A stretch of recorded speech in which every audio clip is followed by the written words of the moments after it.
संग झूमे नाचे गाए, राशि मिलन कर रास रचाए। श्री कृष्ण संग झूमे नाचे गाए, राशि मिलन कर रास रचाए।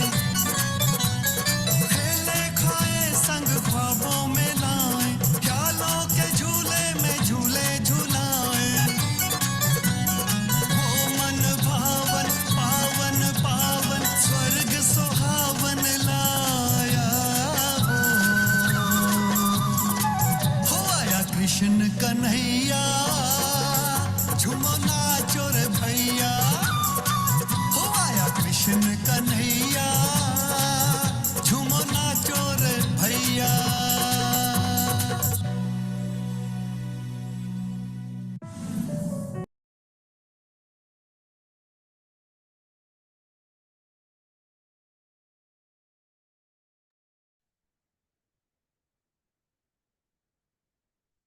ओम शांति। गुड इवनिंग, नमस्कार। आज के हिंदी टॉक सीरीज में आप सभी का स्वागत है, स्वागत है, स्वागत है। तो दोस्तों, बहुत ही सुंदर गीत सुन रहे थे। तो साथ ही साथ हम आप सभी को श्री कृष्ण जन्माष्टमी की एडवांस में ढेर सारी शुभकामनाएं, बधाई बधाई। तो कृष्ण कन्हैया आ रहा है ना? तो आप में से कितने हैं जो जन्माष्टमी को पूरे विधि विधान के साथ मनाते हैं? कृष्ण से प्यार तो सभी को है ना? तो है ऐसे जो जन्माष्टमी एकदम पूरे जैसे उसकी विधियां होती है, फास्ट करना, उपवास या झांकी। और महाराष्ट्र में तो दही हांडी भी खेलते हैं। भारत में महाराष्ट्र स्टेट जो है वहाँ पे दही हांडी, जो कृष्ण मक्खन की मटकी फोड़ता था ना, वैसा भी खेलते हैं वहाँ पर। तो अलग अलग शहर में अलग अलग ढंग से जन्माष्टमी का त्योहार बड़े धूमधाम से मनाया जाता है। और कृष्ण से सभी को प्यार भी बहुत है, झूला भी झुलाते हैं। तो श्री कृष्ण को हम 16 कला संपूर्ण बताते हैं, और वो संपूर्ण निर्विकारी थे, ये भी हम जानते हैं। पर साथ ही साथ उन पे कलंक भी हमने लगा दिए हैं। तो आज हम श्री कृष्ण जी की 16 कलाओं का विस्तृत रूप में एनालिसिस करेंगे, विश्लेषण करेंगे कि कैसे श्री कृष्ण जो है वो श्री कृष्ण बने, और उनके जैसे गुणों का वर्ण कर क्या हम भी उनके जैसे संपूर्ण निर्विकारी बन सकते हैं? ये पूछे खुद से। तो आज हम सुनते हैं श्री कृष्ण की 16 कलाओं का विश्लेषण ब्रह्मा कुमारी प्रवीणा बहन जी से, जिनका मैं आप सबको परिचय कराना चाहूँगी।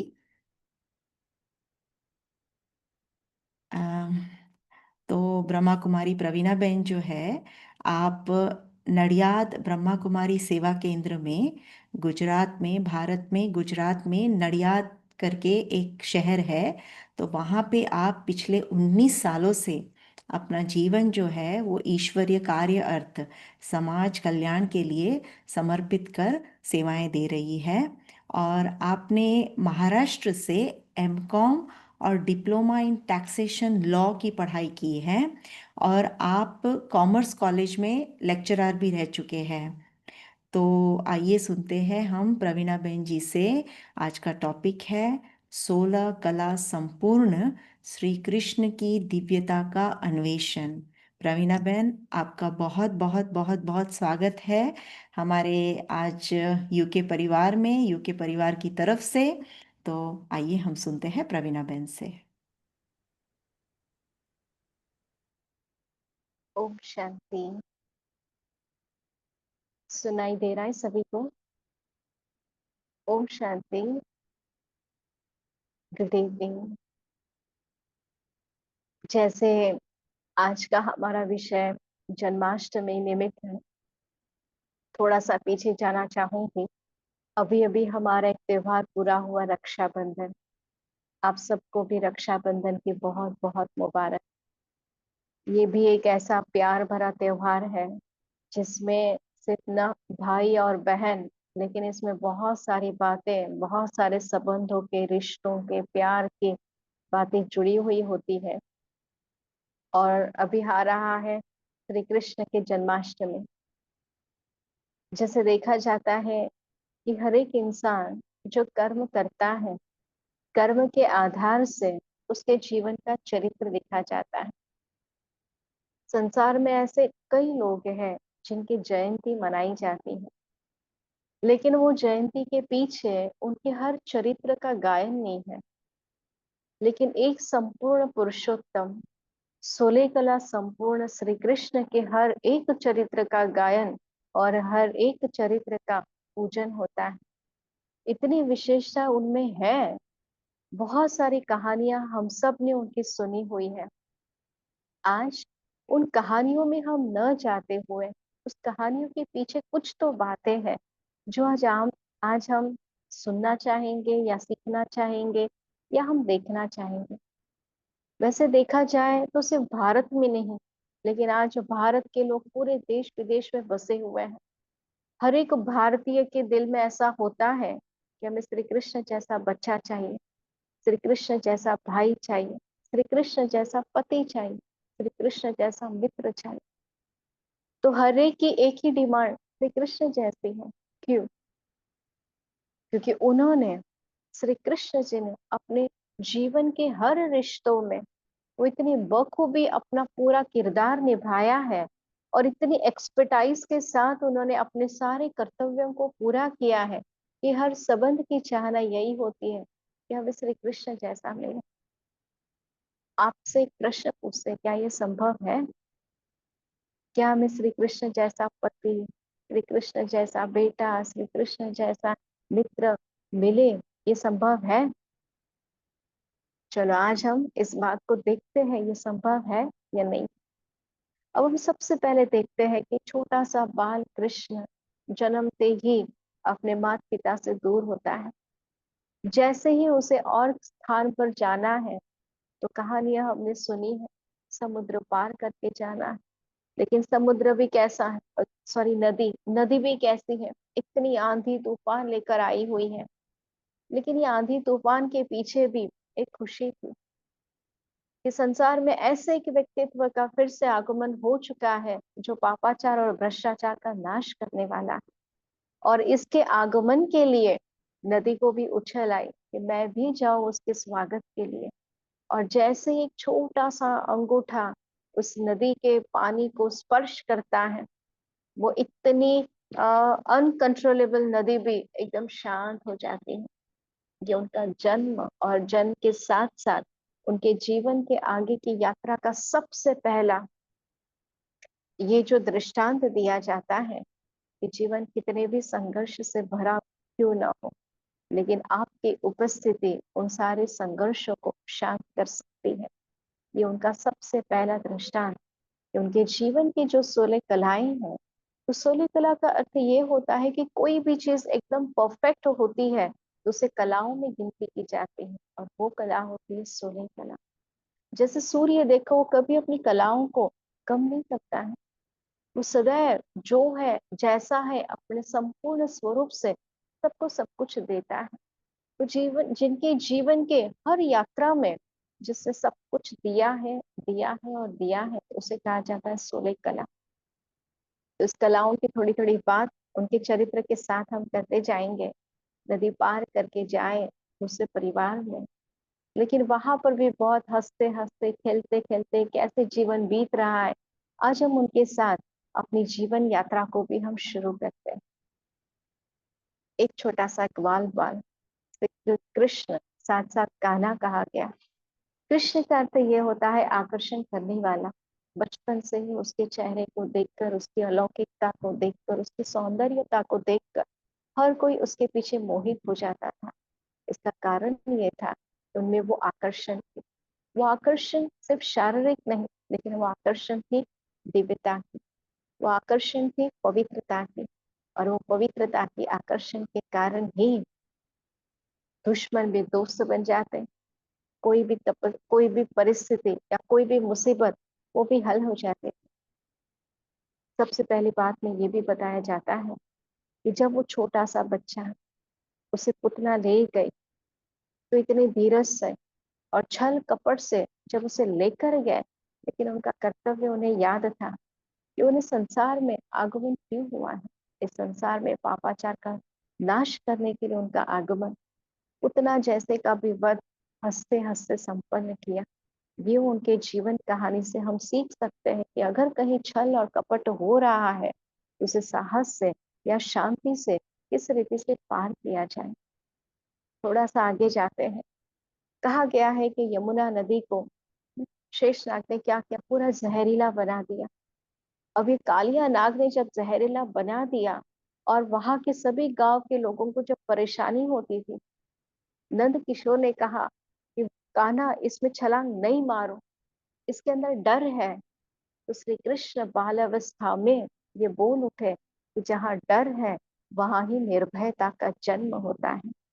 तो सोलह कला का अर्थ ये होता है कि हर रीति से परिपूर्ण, हर गुणों से संपन्न। तो निर्भयता का गुण बचपन से जिनके जिनके जीवन में था, जैसे ही छलांग मारी, तो हम सब जानते हैं, हम सब ने सुना भी होगा, देखा भी होगा। तो इतना बड़ा शेष नाग था, इतना बड़ा वो कालिया नाग था, लेकिन फिर भी उसके ऊपर कितने प्यार से बखूबी वो नृत्य कर रहे हैं। ये किस आधार से हुआ? ये साहस के आधार से हुआ, ये निर्भयता के आधार से हुआ। इतना ही नहीं, उसका वध करने के बाद उसे मारा नहीं, उसे क्षमा कर दिया। तो एक क्षमाशील का गुण उनके जीवन में था। ये व्यक्ति कोई भी हो, बात कुछ भी हो, किसकी भी वजह से हमारे जीवन में कोई भी परेशानी आए, लेकिन हमें उसके आगे उसका सामना नहीं करना है, परिस्थिति का सामना करना है और व्यक्ति को क्षमा करना है। ये छोटा सा कृष्ण और बाल अवस्था का कृष्ण हमें ये चीज सिखाते हैं। फिर थोड़ा आगे बढ़े, मित्र प्रेम। मित्र प्रेम के पीछे तो कई मटकियां उन्होंने फोड़ दी, कितनों का माखन उन्हें चुरा दिया, सिर्फ खुद के खाने के लिए नहीं, लेकिन उनके पीछे प्रजा का भी सुरक्षा उनके दिमाग में था। मेहनत वो सब करें और वो माखन किसी और को मिले, इसलिए युक्ति से हमेशा क्या करते थे, वही माखन वही लोगों के पास रहे जिनसे उनके जीवन में भी शक्ति बनी रहे, तन में भी शक्ति बनी रहे। इसलिए मटकियां फोड़ फोड़ कर खुद भी खाते थे और दोस्तों को भी खिलाते थे। लेकिन जहां अन्याय का कार्य हो रहा है उसका विरोध करने के लिए बहुत ही युक्ति से जीवन को आगे बढ़ाते थे। कहा गया कि जब इंद्र का प्रकोप हुआ तो पूरे गांव वासियों को बचाने के लिए गोवर्धन पर्वत को अपने उंगली पर उठा दिया। अभी छोटी सी उंगली पर इतना बड़ा गोवर्धन पर्वत कैसे उठा सकते हैं? लेकिन ये उनके जीवन का दृष्टांत हमको ये सिखाता है, जब किसी रक्षा की जरूरत होती है तो परोपकारी बन जाइए, सबको मिला दीजिए, संगठन को एक कर दीजिए, सबको कन्विंस कर दीजिए। ये जो शक्ति है, ये जो कला है, ये जो गुण है, उनके एक छोटे से गोवर्धन पर्वत से हमको वो सिखाने की कोशिश कर रहे हैं। लेकिन क्या हमने इस चीज को सिर्फ देखा या समझा भी? तो आज जब हम जन्माष्टमी के उपलक्ष्य में इकट्ठे हुए हैं, तो सिर्फ हम बातें ना सुने, ये सारी कहानियां, ये सारे किस्से, ये तो हमने कई बार सुने होंगे, लेकिन इस बार हम कुछ ऐसा सोचे, इससे हम हमारे जीवन में क्या किया है। क्योंकि जैसे ही पहले भी आपको पूछा गया कि कौन पूरी विधि से जन्माष्टमी को सेलिब्रेट करते हैं, क्योंकि सबसे पहली बात ये होती है उपवास। तो उपवास अर्थात व्रत लेना। तो सिर्फ ऐसा नहीं है कि भोजन ये करे या भोजन वो करे या ये ना करे ये करे, ये वाला व्रत नहीं। इसके साथ साथ अगर हमें भी श्री कृष्ण जैसे जीवन को अपनाना है तो कुछ व्रत को धारण कर ले, कुछ ऐसी चीजें जो हमारे में सकारात्मकता या पॉजिटिविटी या पावरफुलनेस लाए, कुछ चीजों को हम अपना लें। इन छोटे छोटे दृष्टांत से उन्होंने सिखाया हमें कि जीवन हमेशा गुणों से और शक्तियों से सजा हुआ हो तो वो जीवन श्रेष्ठ जीवन कहा जाता है। थोड़ा सा आगे बढ़ते हैं, तो यही बाल गोपाल जब धीरे धीरे बड़े होने लगते हैं, जब वो संदीपनी ऋषि के पास, गुरु के पास शिक्षा प्राप्त करने गए, और शिक्षा प्राप्त करने के बाद जब वो लौट रहे हैं तो गुरु दक्षिणा के लिए पूछा गया। तो गुरु जी ने कहा कि मेरा पुत्र समुद्र में खो गया है, आप मेरे पुत्र को मेरे पास लाइए।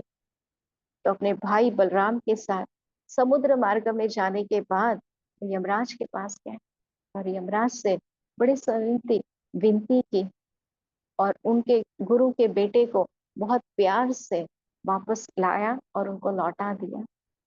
एक गुरु के प्रति श्रद्धा, उनके प्रति आज्ञाकारी का ये गुण उन्होंने प्रदर्शित किया। जहाँ भी कर्तव्य की आवश्यकता है, कर्तव्य निष्ठ बन जाए, इनके छोटे से दृष्टांत से वो हमें सिखाते हैं। थोड़ा सा आगे बढ़े, फिर ये बताया जाता है कि शिशुपाल ने, जिस शिशुपाल की माता से श्री कृष्ण ने ये वायदा किया था बचपन में कि उसके 100 भूलों को माफ किया जाएगा, 100 बार अपराध करने के बाद फिर उसका वध किया जाएगा। राजसूय यज्ञ जब हो रहा था तो युधिष्ठिर ने कहा कि प्रथम पूजन श्री कृष्ण का हो, लेकिन शिशुपाल ने कहा कि ये पूजन करने योग्य ही नहीं, इनकी पूजन हो ही नहीं सकता।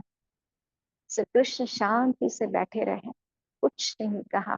100 बार उनका अपमान किया गया और जब 100 बार अपमान पूरा हो गया, शांति से हर एक बात को सहन करते गए। हमेशा कोई भी प्रकार का विरोध करने के लिए शस्त्र की आवश्यकता नहीं होती है, लेकिन कोई भी बात का अगर सामना करना है, उसे सहन करना है, तो उसे शांति से और धैर्यता से किया जाता है। तो ये 16 कला में ये गुण वो हमें सिखाते हैं दृष्टांत के आधार से कि सहनशीलता से बहुत कार्य हो सकते हैं, लेकिन सहनशीलता अर्थात गुलामी नहीं। तो 100 बार अपमान सहन करने के बाद फिर न्याय को न्याय दिया, तो न्याय निष्ठ बने, न्याय प्रिय बने और फिर उनका वध किया, क्योंकि जो वायदा उनके माता के साथ किया था वो वायदा भी ईमानदारी से पूरा किया। तो ये छोटा सा दृष्टांत वो हमें अनेक गुणों के साथ सजा हुआ वो हमारे सामने लाते हैं। हमें ये देखना है कि मैं ये सारे दृष्टांत सिर्फ देखती हूँ, सुनती हूँ, या मेरे जीवन में इसके लिए कुछ लेसन भी लेती हूँ। और भी थोड़ा आगे बढ़े, उनके जीवन कहानी में ये बताया जाता है कि जब द्वारका नगरी को बसाना था, मथुरा को छोड़ना था, तो जो अपनी जन्मभूमि थी, जहाँ उन्होंने बहुत अच्छा बचपन का पूरा जीवन व्यतीत किया, लेकिन द्वारका में जब प्रजा की रक्षा के लिए जाना हुआ तो त्याग और बलिदान, अपने सारी खुशियों का त्याग करते हुए प्रजा की रक्षा के लिए चले गए। अब हम ये सोचें कि हमारे परिवार में, हमारे संबंधों में, हम जहाँ कार्य करते हैं या हम जहाँ जिसके लिए भी जिम्मेदार है, निमित्त है, तो कभी कभी ऐसी बातें हो जाती है कि खुद की खुशी का भी त्याग कर दूसरों के लिए हमें कुछ करना पड़ता है। तो श्री कृष्ण के जीवन चरित्र से वो हमें ये सिखाते हैं कि अगर किसी का भला हो रहा है, उस भलाई के लिए खुद का अगर त्याग करना पड़े तो ये त्याग त्याग नहीं, लेकिन वो अनेकों की दुआएं साथ में लेकर आता है। फिर थोड़ा सा आगे बढ़े तो उनके जीवन में ये दिखाया जाता है कि जब हस्तिनापुर में जाना था, अब पांडवों की ओर से वो जा रहे थे एक संदेश वाहक बनकर। कितनी श्रेष्ठ हस्ती, सारी अथॉरिटी उनके पास थी, लेकिन जब पांडवों का संदेश लेकर गए तो विनम्रता के साथ गए और सिर्फ ये संदेश कि हम युद्ध नहीं करना चाहते हैं। सब कुछ वो कर सकते थे, लेकिन संदेश कौन सा देना था? शांति का और समाधान का। जब भी कभी समाधान की बात आए तो हर बात का समाधान शुरू करने से पहले विनम्रता, नम्रता अति आवश्यक है, क्योंकि नम्रता ही महानता को लाती है। आज मनुष्य ये सोचता है कि मैं ये कर दूं, वो कर दूं, ऐसे कर दूं, वैसे कर दूं, बहुत अच्छा है। उनके जीवन में अनेक अनेक प्रकार के विचार उन्हें आते हैं, लेकिन जीवन में अगर सफल होना है तो नम्रता ये बहुत बड़ा गुण है जो हमारे हर कार्य में सफलता को लेकर आता है। तो नम्रता ये उनके जीवन से हम प्राप्त कर सकते हैं। फिर ये बताया गया कि खुद तो वो द्वारकाधीश हो गए, सोने की नगरी के वो मालिक हो गए, लेकिन अपना मित्र जिसे वो बचपन में ही छोड़कर आए थे, जब उस मित्र को आवश्यकता हुई तो बड़े प्यार से मित्र को स्वीकार किया। न गरीबी को देखा, न अमीरी को देखा, न ये मित्र ऐसा है देखा, न वैसा है देखा। बस मित्र का वो मित्र प्रेम जो बचपन में जाना था, माना था, स्वीकार किया था, उस मित्र को बड़े प्यार से वैभवों को छोड़कर उसे स्वीकार किया। वो जैसे थे, जिस हालत में थे, उनकी शारीरिक, मानसिक, आर्थिक स्थिति जैसी थी, वैसे स्वीकार की और बड़े प्यार से उनके मित्र भाव को, मित्र प्रेम को सम्मान दिया और उन्हें भी बहुत मालामाल कर दिया। ये रिश्ता, ये प्यार भरा मित्रता का रिश्ता उनके जीवन से हमें ये सिखाता है कि कोई कैसा भी हो, हम सब जानते हैं कि हम सब मनुष्यात्मा अपना अपना किरदार निभा रहे हैं। न कोई संपूर्ण है और न कोई हर कमी कमजोरी से भरपूर या अवगुणों से भरा हुआ है। हर एक में कुछ न कुछ विशेषता है, अच्छाइयाँ है, गुण है। अगर हम उन्हें देखते हैं, समझेंगे, तो हम भी उनके साथ पॉजिटिव व्यवहार भी करेंगे। लेकिन अगर कोई अवगुण से भरा हुआ भी है, तो अगर हम उसका धिक्कार करेंगे या नफरत करेंगे, तो हमारे में वो निगेटिविटी और बढ़ती जाएगी। तो इंसान जो है, जैसा है, उसे स्वीकार कीजिए। अगर हम किसी को नहीं बदल सकते हैं, तो हम हमारे एटीट्यूड को बदल दें, हमारे दृष्टिकोण को बदल दें। लेकिन स्वीकार करने की भावना अगर होगी, तो हमारे जीवन में हम बहुत सारी चीजों को प्राप्त कर सकते हैं। ये मित्र प्रेम उनके जीवन से हम सीख सकते हैं। फिर आगे ये बताया जाता है कि कंस ने अपने दूत अक्रूर को भेजा। जब अक्रूर उनके पास आए, दुश्मन की ओर से एक व्यक्ति आ रहा है, लेकिन फिर भी जो भी आ रहा है वो हमारे घर, हमारे नगर का मेहमान है। भले ही वो दुश्मन की ओर से आ रहा है, शत्रु का पैगाम लेकर आ रहा है, लेकिन फिर भी हमारे लिए वो सम्मानित है, सम्माननीय है। तो इनके जीवन से हमें ये सीख मिलती है, कोई व्यक्ति कैसा भी हो, पहले उसे सम्मान दीजिए। जब आप उन्हें सम्मान देते हो, तो कई बातें, निवारण के अनेक सॉल्यूशंस के अनेक मार्ग खुल जाते हैं। और कहीं पर भी हम विराम लगा सकते हैं। जहाँ पर भी परेशानियां हैं, जहाँ पर भी क्राइसिस है, जहाँ पर भी क्लैशेस है, वहाँ हम विराम लगा सकते हैं। लेकिन ये कब होता है? सम्मान देने के लिए। अब ये सारी बातें उनके जीवन में तो है ही, लेकिन आज तक तो हमने सिर्फ कहानियां और दृष्टांत में देखी। अगर इसके पीछे के भाव को देखते जाएंगे, तो हम समझ सकते हैं कि ये इतने सोले कला ऐसे कैसे बन गए। ऐसे ही नहीं बने, उन्होंने भी तो अपने जीवन में कितने सारे संघर्षों का सामना किया है। उन्होंने भी तो अपने जीवन में कितनी सारी परिस्थितियों को पार किया है।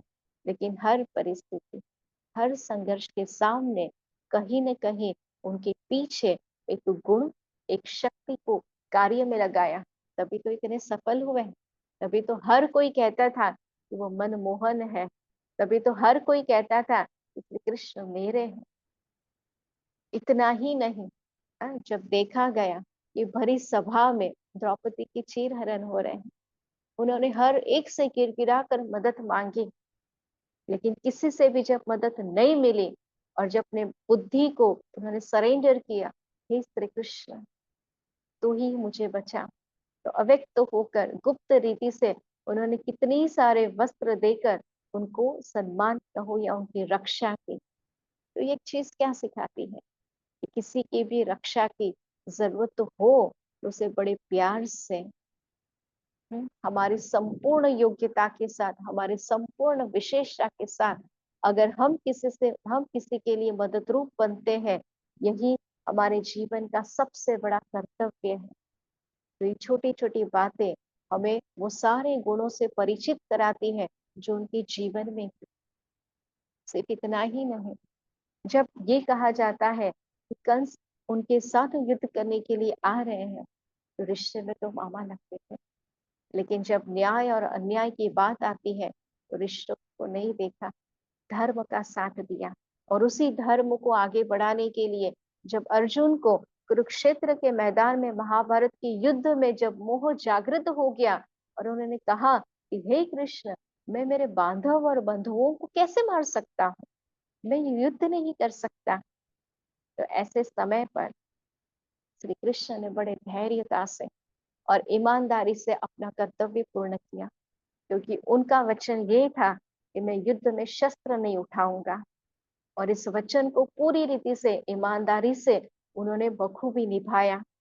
और अर्जुन जो अधर्म के आगे लड़ने के लिए मना कर रहे थे, अन्याय के आगे लड़ने के लिए मना कर रहे थे, तो बड़े शांति से और धैर्यता से ज्ञान दिया, गीता का उपदेश दिया, संदेश दिया और शांति से उनको फिर से युद्ध करने के लिए प्रेरित किया। तो ये छोटी छोटी बातें हमें वो सारी चीजें स्मृति दिलाती है कि ऐसे ही कोई अपने कर्म से श्रेष्ठ नहीं बनते हैं। तो गुण और शक्तियां मनुष्य को महान बना देते हैं, श्रेष्ठ बना देते हैं। तो ऐसी अनेक सारी बातें उनके जीवन की है। एक छोटी बात एक कहानी के रूप में आपको बताना चाहती हूँ। एक बार श्री कृष्ण और बलराम एक गांव से दूसरे गांव में जा रहे थे। रात हो गई, अंधेरा हो गया। अब दोनों ने ये फैसला किया, अब बहुत गहरी रात है, अब हम आगे नहीं जाएंगे, अब यहीं पर आराम करेंगे। लेकिन ये घना जंगल है और लगता है कि यही कोई कुछ ऐसी चीज है जो हमें मार भी सकती है। इसलिए काम करते हैं, बलराम और श्री कृष्ण आपस में डिसाइड करते हैं कि हम दोनों में से एक जन सो जाएगा और दूसरा जागेगा, फिर दूसरा सो जाएगा और पहले वाला जागेगा। तो ऐसे करते हुए दोनों ने ये डिसाइड किया और सोने का समय हुआ। तो बलराम जी कहते हैं कि मैं बड़ा हूँ, तू छोटा है, इससे तू पहले सो जा, मैं जागता हूँ। और जैसे ही बलराम जी पहरा दे रहे हैं तो ब्रह्म राक्षस वहां पर आते हैं और ब्रह्म राक्षस के साथ बलराम जी का युद्ध शुरू हुआ। और जैसे युद्ध शुरू हुआ तो युद्ध में इतना अलग सी बात होती है कि जब ब्रह्म राक्षस बलराम पर अटैक करते हैं तो उन्हें कुछ नहीं होता है, लेकिन जब बलराम ब्रह्म राक्षस पर युद्ध करना या फिर अटैक करना शुरू करता है तो वो जितनी बारी वार करे उतनी बारी वो राक्षस का कद बढ़ता जाए, और जितनी बारी अटैक उतनी बारी कद बढ़े, उतनी बारी हाइट बढ़ती जाए। तो ऐसे करते करते करते वो ब्रह्म राक्षस बहुत लंबे हो गए और इतने लंबे चौड़े को वो मार कैसे सकते, फिर भी युद्ध तो चल ही रहा था। ऐसे करते करते रात का समय, फिर उनके सोने का समय और श्री कृष्ण के उठने का समय हो गया। जब बलराम जी ने उनको उठाया, कहा कि अब तुम्हारा समय है जागने का, तो श्री कृष्ण तो जाग गए, लेकिन देखा कि सामने बहुत लंबा चौड़ा एक राक्षस है। बलराम तो सो गए अपने समय अनुसार। फिर युद्ध शुरू हुआ। जैसे ही युद्ध शुरू हुआ तो श्री कृष्ण ने भी प्रहार करना शुरू किया। तो उनका प्रहार होता जाए, राक्षस और बढ़ता जाए और उसका कद बढ़ता जाए। तो ऐसे देखते देखते श्री कृष्ण समझ गए कि मैं जितना प्रहार करूंगा ये उतना ही उसके कद से आगे बढ़ता जाएगा। इसलिए उन्होंने युक्ति रची, उन्होंने प्रहार करना बंद किया और धीरे धीरे हंसना शुरू किया। तो जैसे ही उन्होंने हंसना शुरू किया तो राक्षस का कद धीरे धीरे धीरे नीचे होने लगा। एक तरफ राक्षस प्रहार करता जाए और दूसरी तरफ श्री कृष्ण हंसते जाए। तो एक तरफ प्रहार हो रहा है और दूसरी तरफ हंस रहे हैं। वो जितना हंस रहे हैं उतना उसका कद नीचे नीचे नीचे नीचे, तो उनकी हंसी इतनी बढ़ती गई और वो छोटा सा राक्षस इतना छोटा, पुतली के समान हो गया। फिर श्री कृष्ण ने एक प्रहार से उसे खत्म कर दिया। ये छोटा सा दृष्टांत, ये छोटी सी कहानी वो अपने जीवन के वृत्तांत से हमें क्या सिखाना चाहते हैं। बचपन से, जन्मते ही, जन्म के पूर्व से ही जिनके जीवन को खत्म करने की बातें हो रही थी, तो बचपन से ही जो संघर्ष, परिस्थिति, समस्याएं, इन सब से गुजरते गुजरते गुजरते अपने जीवन को आगे व्यतीत कर रहे थे, वो देव स्वरूप में पूजे गए, महान बन गए। हम मनुष्य, हम भी इस दुनिया में परिस्थिति, बातें, समस्याएं, क्राइसिस, इन सब का सामना करते हैं। लेकिन हमारे में श्री कृष्ण के जीवन में क्या अंतर है? तो उन्होंने हर कर्म, चाहे अच्छा हो चाहे संघर्ष वाला हो, लेकिन हर समय वो हर्षित रहे, वो खुश रहे। उन्होंने परिस्थिति को स्वीकार कर कैसे सामना करना है उसका निवारण किया। और आज हम क्या कर रहे हैं? आज हम आने वाली परिस्थिति के लिए दूसरों को दोषी बना रहे हैं, आने वाली समस्याओं के लिए स्वीकार करने की तैयारी नहीं रख रहे हैं, और भी बातों के लिए बाकी की सारी बातों पर हम आधारशील हो रहे हैं। लेकिन इनकी जीवन कहानी से हम ये सीखते हैं कि बातें कितनी भी बड़ी हो, अगर आप खुश हैं, अगर आप शांत हैं, अगर आपकी मनस्थिति स्टेट ऑफ माइंड अगर क्लीन एंड क्लियर है, काम है, पीसफुल है, स्टेबल है, तो हम परिस्थिति को किस रीति से सेटल करना है, उसके हम आइडियाज, उसके बहुत अलग अलग युक्तियां, अलग अलग प्रयोजन हम कर सकते हैं। तो बातें तो बहुत सारी, कई बार हमने ये सारी बातें सुनी होगी, देखी होगी, लेकिन ये 16 कला जीवन में जो संपूर्णता को लाता है, वो गुणों के आधार से लाता है। क्योंकि जीवन से हम ये सीख सकते हैं कि सिर्फ बाहुबल काम नहीं लगता है, सिर्फ आर्थिक बल काम नहीं लगता है, सिर्फ बुद्धि का बल भी काम नहीं लगता है, लेकिन ये जब सारी बातों के साथ जीवन जीवन में कर्तव्य गुणों के साथ जब होते हैं, तो जीवन की श्रेष्ठता बढ़ती जाती है। ऐसे अनेक बातें श्री कृष्ण के जीवन की। अब हम आपसे प्रश्न पूछते हैं। अब जन्माष्टमी के दिन कई झूले झुलाएंगे श्री कृष्ण के नाम से, कई झांकियां बनाएंगे, कई और प्रदर्शन करेंगे, कई भजन कीर्तन करेंगे, कहीं रास रचाए जाएंगे, बहुत सारी बातें होंगी। हम क्या करेंगे? सिर्फ देखेंगे, सिर्फ सेलिब्रेट करेंगे, सिर्फ खुश हो जाएंगे और दूसरे दिन जैसे थे वैसे? सिर्फ झांकियां हम लगाएंगे, देखेंगे, या खुद के अंदर भी हम झांक कर देखेंगे? क्या हमारे इस जीवन से वो खुश होंगे? उनके एक एक जीवन के वृत्तांत से, एक एक जीवन के चरित्र से हम खुश होते हैं, हम खुशियां मनाते हैं, लेकिन क्या हमारे जीवन से वो खुश होंगे?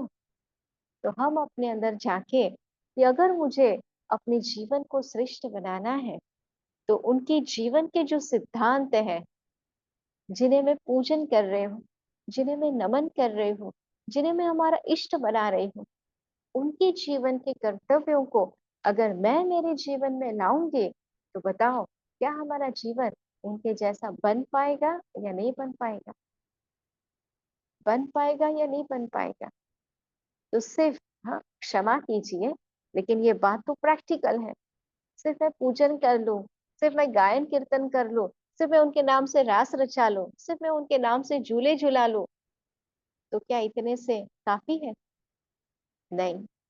जो उनके जीवन में एक एक दृष्टांत से हम सीखते हैं, लेसन लेते हैं, उसमें से थोड़ी भी चीज हम हमारे जीवन में लाएंगे, तो हमारा जीवन भी हम सफल कर सकते हैं।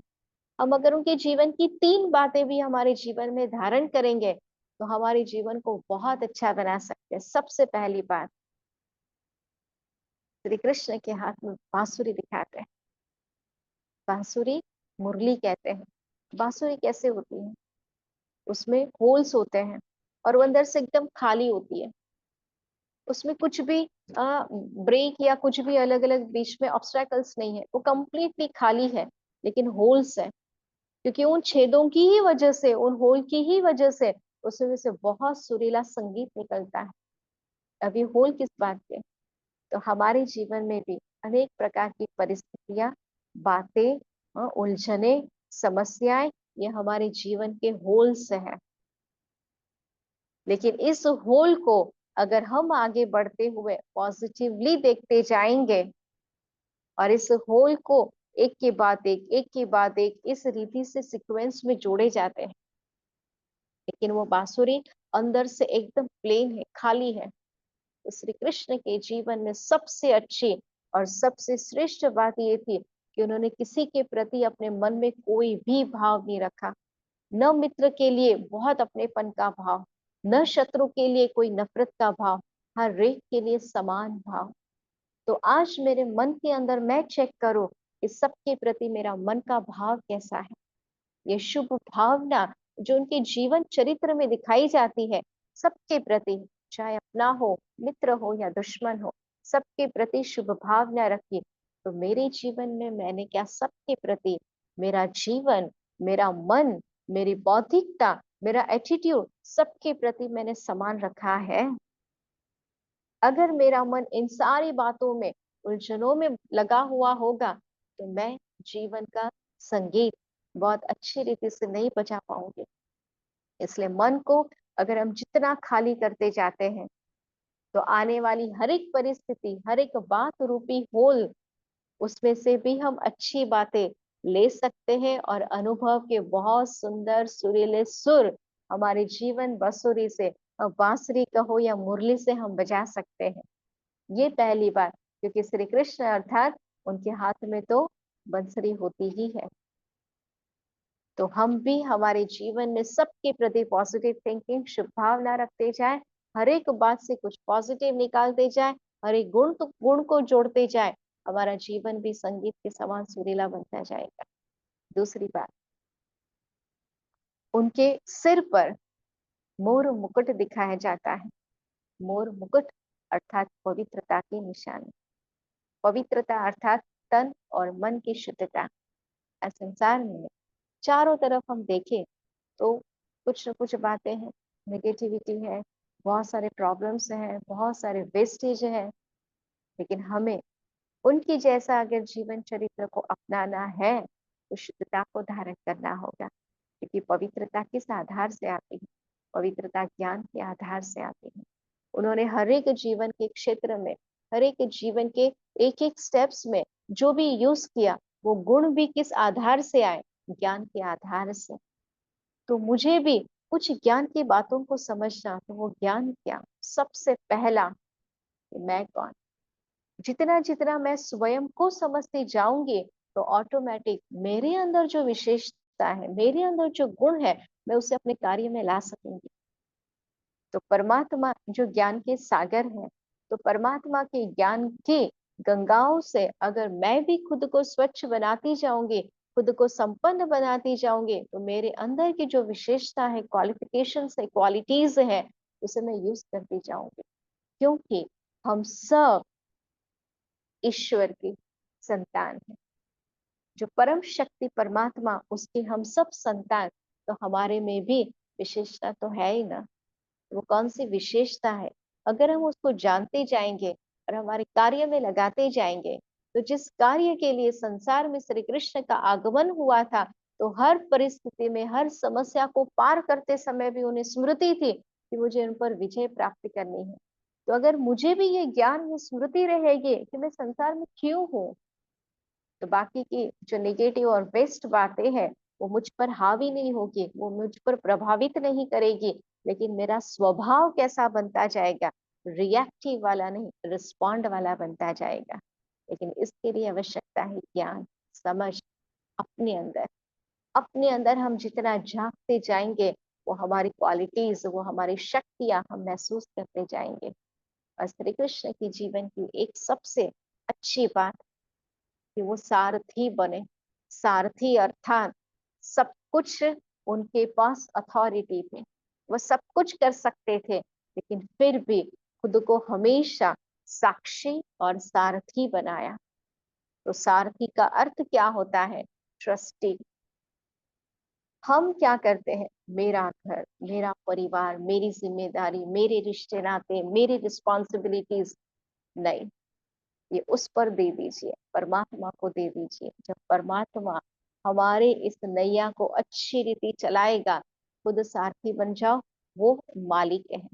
वो मालिक जैसे चलाए वैसे हम चलते जाएंगे, तो ऑटोमेटिक हमारे जीवन का रथ अब बहुत अच्छी रीति से चलाएंगे, क्योंकि विजय किसकी हुई? जिसके वो सारथी बने। तो हम भी निश्चिंत होकर हमारा जीवन चलाएंगे, तो वो जरूर हमारे जीवन को आगे बढ़ाएगा, हमें निर्विघ्न बनाएगा। तो सिर्फ बातें ना सुने, सिर्फ कहानियां ना सुने, लेकिन इन कहानियों और किस्सों के पीछे जो बड़ी बहुत अच्छी समझ है, उसे हम जितना जीवन में लाते जाएंगे, उतना हमारा जीवन भी उनके समान श्रेष्ठ बनता जाएगा। और श्री कृष्ण, जिनके लिए कहा जाता है कि उनके पास आरोग्य संपूर्ण रीति से था, प्रभुत्व संपूर्ण रीति से था, प्रभावशाली थे, तो ये सारी बातें किस आधार से बनी? उनके जीवन के आधार से। और ये श्री कृष्ण जो सतयुगी नई दुनिया के नंबर 1 प्रिंस, तो उनके चरित्र के पीछे परमात्मा की दिव्य शक्तियां कार्य कर रही थी, क्योंकि श्री कृष्ण के लिए कहा जाता है वो योगीराज थे, योगेश्वर थे। क्यों? मतलब उन्होंने अपना योग ईश्वर के साथ जोड़ा था। तो ईश्वर की सबसे best and first creation Shri Krishna. तो अगर ईश्वर की best and first creation Shri Krishna, जो 16 कला संपूर्ण, सर्वगुण संपन्न, संपूर्ण निर्विकारी, अहिंसा, परमो धर्म जिनके लिए कहा जाता है, और जिनके जीवन के लिए हम सब अपेक्षा करते हैं कि हमारा भी जीवन वैसा हो, हमारे भी रिश्ते नाते उनके जैसे हो, तो वो योगेश्वर, उन्होंने अपना योग ईश्वर से लगाया। तो मैं भी अगर हमारा योग ईश्वर के साथ लगाऊंगी, तो ईश्वर की वो सर्व शक्तियां मुझे भी, मेरे जीवन में भी अनेक गुणों और अनेक शक्तियों को लाएगी। और साथ साथ जैसे कालिया नाग को उन्होंने दमन किया, उन पर विजय प्राप्त की, तो हमारे जीवन में भी तो कुछ ऐसी बातें हैं ना जिस पर हमें विजय प्राप्त करनी है। क्योंकि नाग अर्थात इसमें क्या होता है, विष होता है। तो आज हम सबके जीवन में काम, क्रोध, लोभ, मोह, अहंकार, ईर्ष्या, द्वेष, नफरत, घृणा, आलस्य, अलबेलापन, ये सारे विष हैं। इन सभी विषयों के ऊपर अगर हमें विजय प्राप्त करनी हो, तो परम शक्ति परमात्मा से हम जितना शक्तिवान बनते जाते हैं, तो हमें संसार की हर एक प्रकार की कमी कमजोरी पर विजय प्राप्त कर हम भी वो बाल श्री कृष्ण की तरह वो उसके पेन पर अच्छी तरह से नृत्य कर सकते हैं। लेकिन हम नृत्य करना तो छोड़ो, कभी कभी हंसना भी भूल जाते हैं। क्यों भूल जाते हैं? क्योंकि हम भूल जाते हैं कि मैं खुद को चला रही हूँ, मैं खुद को नहीं चला रही हूँ, वो हमें चला रहा है। जब ये स्मृति रहेगी, तो ऑटोमेटिक हमारा कनेक्शन उसके साथ जुड़ता जाएगा। तो वो योगी राज थे, उन्होंने योग के आधार से राज्य प्राप्त किया, स्वराज्य का प्राप्त किया। तो स्वराज्य किस पर? तो मैं एक श्रेष्ठ शक्ति आत्मा, मुझे अपने सर्व कर्मेंद्रियों पर राज्य राज्य करना है। क्योंकि सारथी अर्थात जो घोड़े के रथ को चलाने वाला, तो मैं भी सारथी, लेकिन मुझे चलाने वाला वो परमात्मा। तो मुझे किस पर राज्य करना है? हमारी एक एक कर्मेंद्रियों पर। तो जितना मैं अपने कर्मेंद्रियों पर राज्य करती जाऊंगी, उतना मैं भी योगी राज समान बनती जाऊंगी। तो बातें तो बहुत है, समय होता जा रहा है, लेकिन एक छोटी सी बात का व्रत हमें जन्माष्टमी पर अवश्य लें। अलग अलग प्रकार के दृष्टांत हमने उनके जीवन के देखे, लेकिन कोई एक व्रत ले लें। और मुझे जो व्रत पसंद आता है वो आपसे शेयर करना चाहती हूँ कि वो मुरली, बांसुरी, अंदर से एकदम खाली है, लेकिन हर एक प्रकार के होल को आप बंद करो खोलो, बंद करो खोलो, बहुत सुरीला आवाज निकलता है। तो हमारे यहाँ से भी सबके प्रति कोई भाव नहीं, न निगेटिव न वेस्ट, कुछ भी नहीं। मन अगर हमारा जितना खाली होता जाएगा, तो हर एक के साथ जब हम कनेक्शन में आएंगे, तो बहुत सुरीली आवाज निकल सकती है। तो ये कुछ बातें हम व्रत के रूप में इस जन्माष्टमी पे अवश्य लें। तो हम अंदर झांकते जाएं, सिर्फ झांकियां ना देखें, अंदर झांकते जाएं, तो बहुत सारी चीजें जो हमें निकालने की बाकी है, और बहुत सारी चीजें जो ईश्वर ने बाय डिफॉल्ट हमारे अंदर रखी हुई है, उसे हमें और पॉलिश कर हमारे कार्य में लाना है, जीवन में लाना है। और खुद के लिए नहीं, सबके लिए हमारा जीवन प्रेरणादायी बने, मदद रूप बने, अनेकों को हमारे द्वारा कुछ न कुछ रक्षा मिलती रहे, कुछ न कुछ प्यार मिलता रहे, कुछ न कुछ पॉजिटिविटी मिलती रहे। तो हमारा ये जन्माष्टमी का त्योहार बड़े प्यार से यादगार वाला हम मना सकते हैं। आप सबका बहुत बहुत शुक्रिया, और इस जन्माष्टमी की पुनः आपको बहुत बहुत बहुत बधाई। आप ओम शांति।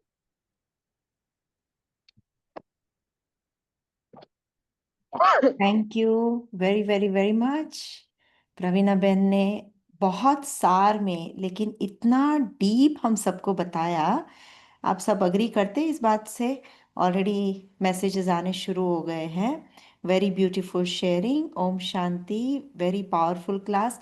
एक्चुअली मुझे लगा बहुत पावरफुल क्लास, कैसे श्री कृष्ण की एक एक जो गुण है उसकी इलैबोरेशन किया स्पिरिचुअल वे में, और साथ ही साथ हमें एक आईना भी दिखाया प्रवीणा बहन ने, कि ना केवल हमें जन्माष्टमी मनानी है, जैसे व्रत करना या जो भी है, ना केवल मनानी है, बट साथ साथ हमें बनना भी है। तो मोर मुकुट है या मुरली है, इन सब की क्या विशेषताएं हैं, बहुत सुंदर तरीके से बताई है। Beautiful example of flute. Thank you for a beautiful interpretation of Shri Krishna. तो प्रवीणा बहन, आपका दिल से बहुत बहुत शुक्रिया। आप भारत से इस समय लाइव जुड़े हैं और आपने इतना सुंदर तरीके से, ऐसा लग रहा है जैसे आज ही हमने जन्माष्टमी मना ली। बहुत अच्छा लगा हमें भी सुन करके। तो अभी मैं प्रवीणा बहन से रिक्वेस्ट करना चाहती हूँ कि आप हमारे सभी दर्शकों को एक बहुत सुंदर ऐसी मेडिटेशन की जर्नी पर ले जाए कि वो विजुअलाइज कर सके जैसे कि वो श्री कृष्णपुरी में जा चुके हैं।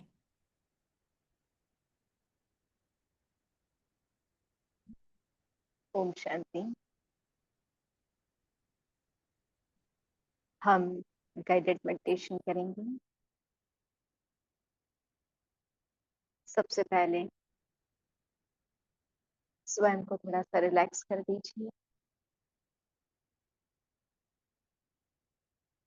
गहरी लंबी सांस लें।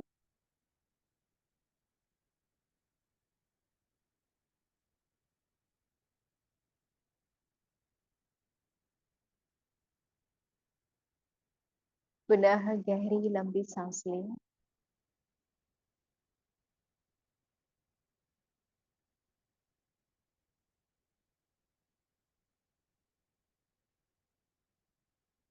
स्वयं को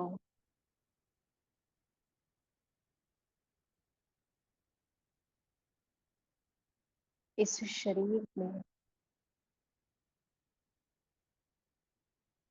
एक छोटे से बच्चे के समान देखें।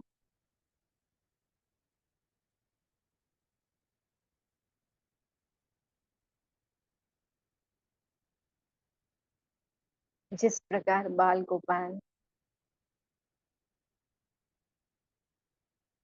एकदम हर्षित, निश्चल, निश्चिंत,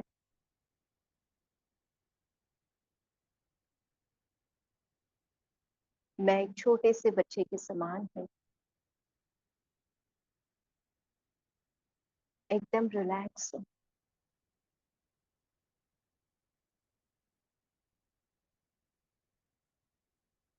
अब धीरे धीरे अपने सामने महसूस कीजिए एक लाइट है जिसमें से एक प्रकाश निकल रहा है।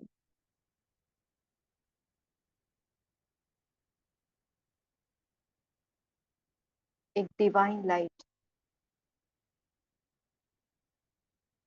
मेरी आंखों के सामने है।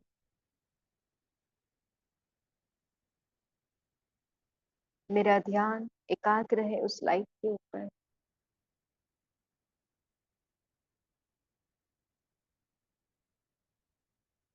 वो लाइट मेरे नजदीक आ रही है।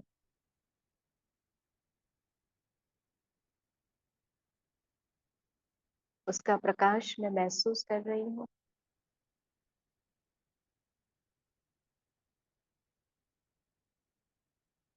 वो लाइट मेरी और नजदीक आ रही है।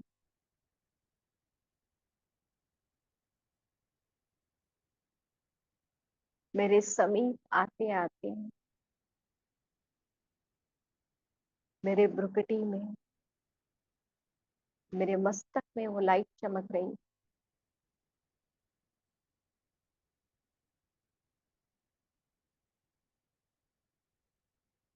मैं उसका प्रकाश महसूस कर रही हूँ।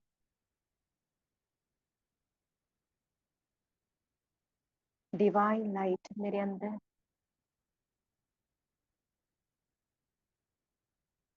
ये मैं स्वयं हूँ।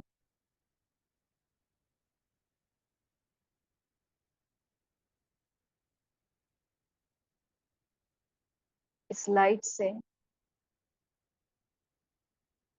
पवित्रता का,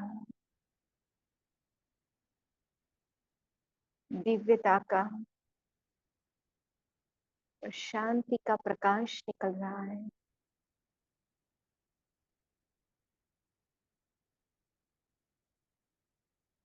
मैं स्वयं का दर्शन कर रही।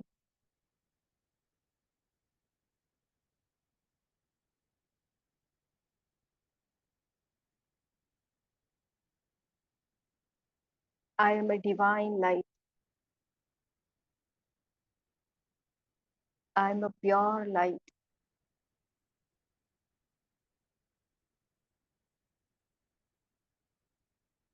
अब हम दिल से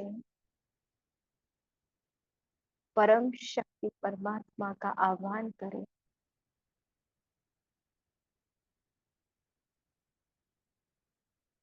उन्हें याद करें।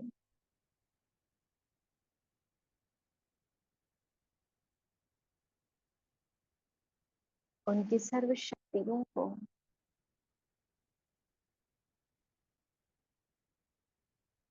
स्वयं में आता हुआ महसूस करें।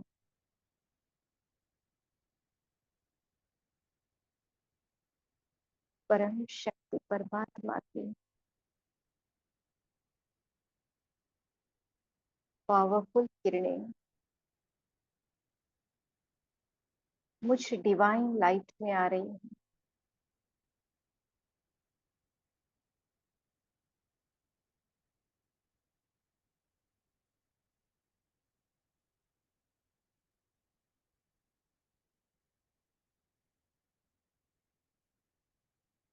मेरी दिव्यता, मेरी पवित्रता बढ़ रही है।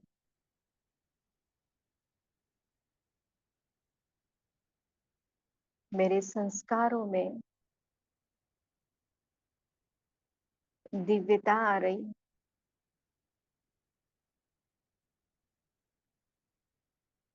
मैं श्री कृष्ण के समान हर्षित, मधुर भाषी,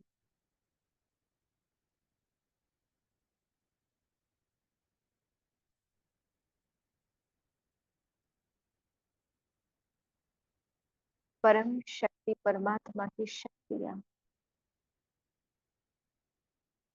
मुझे डिवाइन लाइट में आ रही।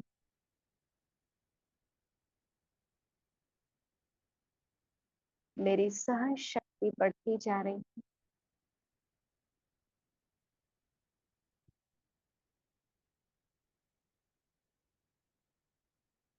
मैं सबके प्रति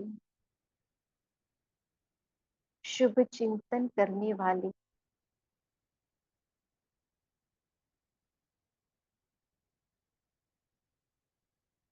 क्षमाशील, महान आत्मा,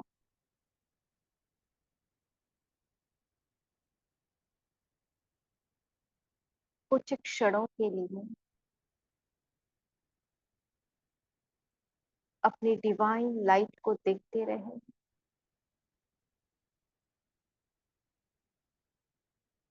अपनी दिव्यता को, अपने प्रकाश को महसूस करते रहे।